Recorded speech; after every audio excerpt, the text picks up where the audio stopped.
can belong. Yeah, But that kind of identification often leads to suffering. I mean, this is what the Buddhists call attachment, isn't it?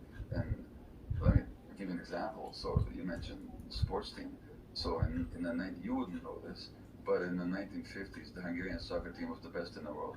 We never lost. I did not. I love soccer, and I did not know. No. We went to Britain and we beat Britain 6-3 in Wembley Stadium. Wow. The first time that it was a. Sorry, Brit fans. Yeah, sorry about that. Yeah. There's and it was a huge national holiday in Hungary. A small country goes to mighty Britain and beats them at their own game. And the next year, and the whole country was joyful, and it's still one of the great memories of my childhood. The next year, we won the World Championships, and we're the heavy favorites because we haven't lost for years. And we meet the Germans in the final, and we lose 3-2. Yeah. National tragedy. I'm telling you, it still hurts. It's just a football game played on a pitch by 22 guys in 1954. So what? But when there's this over-identification, then that itself brings suffering. Now, yes, you can support your team. In Vancouver, British Columbia, where I live, it's a very peaceful place.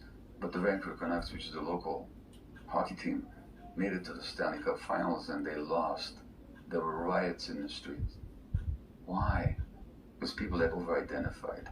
You can enjoy the team and be a sports fan, but the identification that your joy or satisfaction depends on whether your team loses or wins. Well, why? It doesn't matter. Yeah.